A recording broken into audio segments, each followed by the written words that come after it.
That's the first question. Yeah, right? no, it's very close, and I tell you, I told the team this yesterday. These are two of the best young quarterbacks I've ever coached. You know, Tyler's 19 years old and Christian's 18, and I'd say by the end of the week we'll make a decision on who will start the Syracuse game.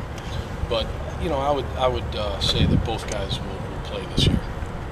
And Bill, can you kind of clarify that? Because I know before you had said you weren't really a two-quarterback guy, but what do you mean by that? Is it just kind of one will be the guy for Syracuse and then keep evaluating? Or? Yeah, I mean, I think both guys just need to be ready to play this year.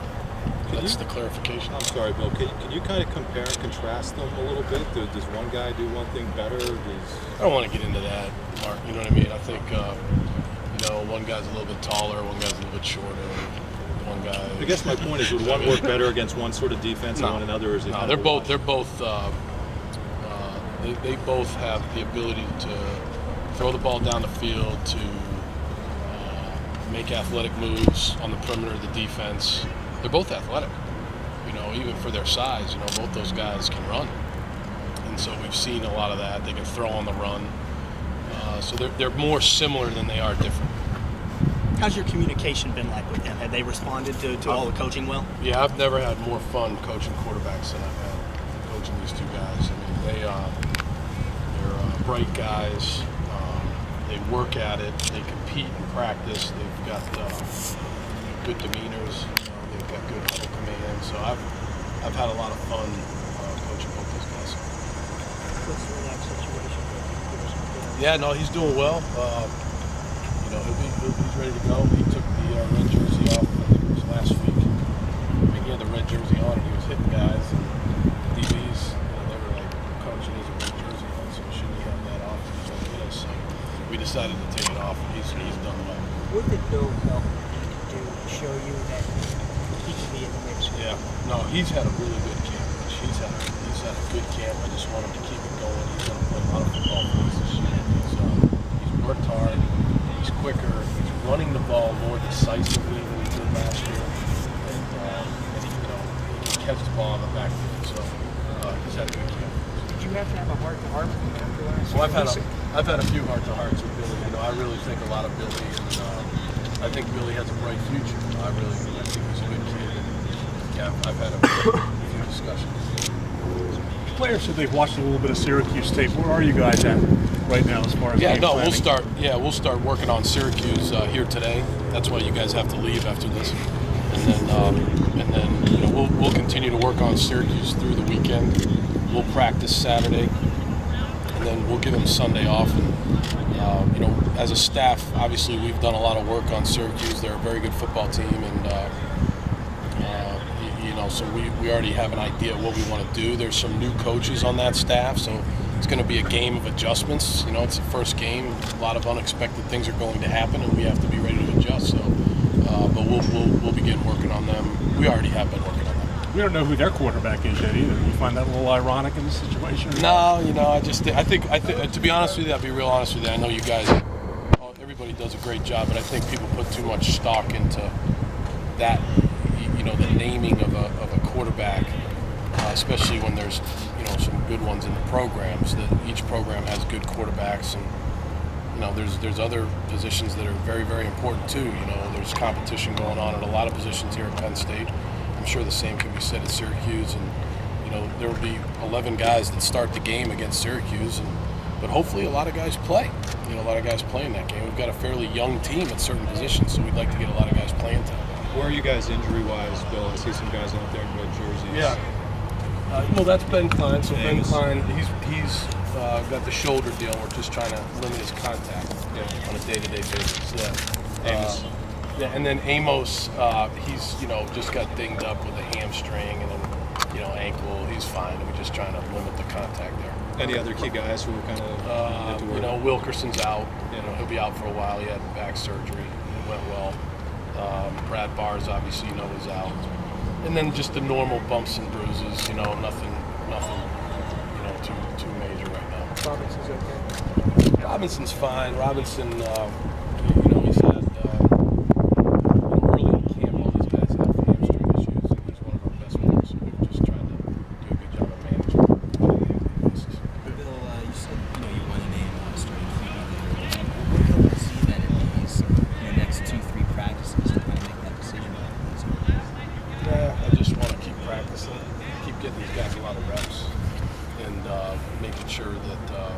these guys see a lot of different looks and get to throw the ball to all the different receivers equally. You know, I think they both have to be ready to do that. So, you know, I just want to see practice. Just curious, everybody names the quarterback. You don't necessarily have to. Your practices are closed. We don't know. Well, Thank you, Corey. I don't have to do anything you guys want. right. I mean, is there a benefit to naming the guy? I mean, you could be secret going into the game. I think there was a benefit last year. I Right. really believe there was, because I think you had an older guy that had been in the program for a long time. And so I felt like there was a real benefit there, because here's a guy, Matt McGloin, who had been here for going into his 5th year, and I think it was important in that situation. But in this situation where you have 2 young guys who neither of them have been here very long, I think it's important for each guy to continue to earn their stripes and continue to gain the respect of their teammates. So until I feel really good about where that's at, I'd say both guys, it's very close. Could there be a benefit to not even naming somebody and just take the No, field? I will name somebody. I'll tell you guys, there will be a guy that runs out there and starts the first game. And the guy that's the starter is going to play the majority of the snaps, like what Audrey was asking. I mean, the guy that's the starter is going to be the starter. But I think it's important when you have 2 young guys. It's a totally different situation than last year. Is that, whoever the backup is a young guy that needs to get his feet wet a little bit. So why not play him a series here or there just to get him into a major college football game and let him get his feet wet? I think that's important. You had a situation like that? Any of the other stops you've made? No. I've always had, we had another really good young quarterback at Duke named Thaddeus Lewis, who still plays in the NFL, who was a really good player, and he was the only one, though. We had other good kids, but he was clearly the best, so we started him.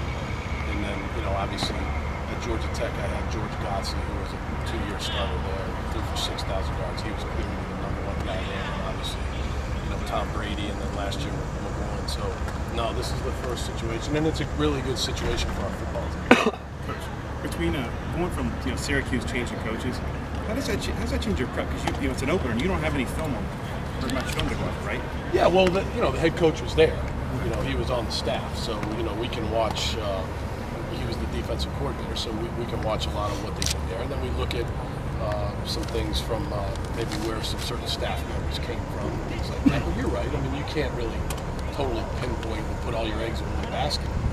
You've got to make sure that you've shown your players enough during training camp that they're ready for just about everything, especially in that first game. I would say after 2 or 3 games, that's when a team really starts to get its identity. But that first game, both guys are trying to figure each other out and not knowing what's going to happen is an interesting deal. And I would say the same for us. I mean, you guys are only here for individual. That's for a reason, because I don't want guys filming what we're doing, but we're a totally different team than last year. We're doing a lot of different things. We're very, very different. What do you see like from personnel? You can look at personnel. Like, what do you see from them personnel-wise? Yeah, they have guys back. I think they have 6 or 7 guys back on defense, and obviously on offense, like somebody said, they'll have a new quarterback, but there's a lot of guys back on offense, including guys up front, and they have 2 really good running backs that are tough. I think both guys gained 1,000 yards, so they're a very good football team. They're well coached. I think you're looking at really 2 similar teams, in many ways, and I just think it's going to be a heck of a college football game. Bill, who's had a good camp at linebacker for starters? Yeah, it's interesting. Before Ben Klein kind of dinged his shoulder, he was really doing a nice job on defense and on special teams. And Gary Wooten's gotten better. He's gotten better. There's a couple of run-ons. I mean, Adam Cole, who I think has stepped up a little. Laid the wood on some people in some of the scrimmages. That's been interesting to see. So he's had a guy that plays on special teams, but maybe not so much at linebacker right now, but maybe on special teams. So, yeah, there's some guys there that have done well. But again, it's there isn't a lot of bodies. You look out there and there's a lot of bodies at linebacker, but a lot of those guys just kind of as far as guys that can actually play in games, there's probably 5 or 6 guys.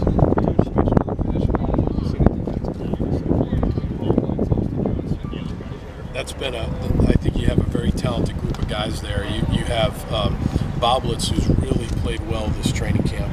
Austin Johnson had an excellent practice yesterday, so those guys will roll in there. Daquan Jones has been really good. He's tough to block. He's a bull in there. You also have Derek Dowry and Brian Guy, who I think these 2 guys are tough guys. They're strong, and they've done well. So I I can see a rotation of 5 or 6 guys going in there. Certain guys will have different roles, short yardage, goal line, things like that. But I think keeping them fresh will be good, and all those guys can help us.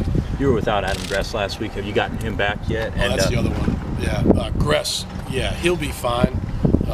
We're kind of taking it easy with him. It was a knee, and he should be back to practice here in a couple days. And what have you seen out of Gary in his absence? Yeah, Gary over the last 3 practices has really improved. It's tough.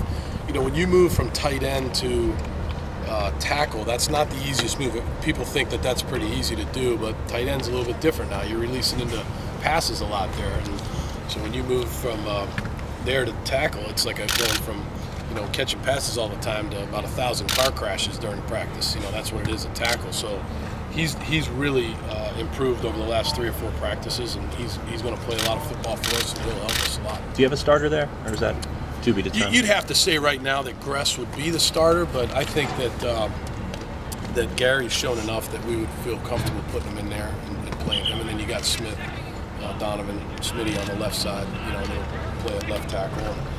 Andrew Nelson's a freshman that we think is a really good player, but he's had a couple injury issues. Just bumps and bruises, so he's missed a couple practices. So he's probably fallen behind a little bit. And then we've used Shrive at tackle and guard, but Shrive's a backup, and he's done some good things. But he'll play, So we think we've got like 9 guys on the offensive line that can play for us this year. And Mac does a good job of playing a lot of guys there.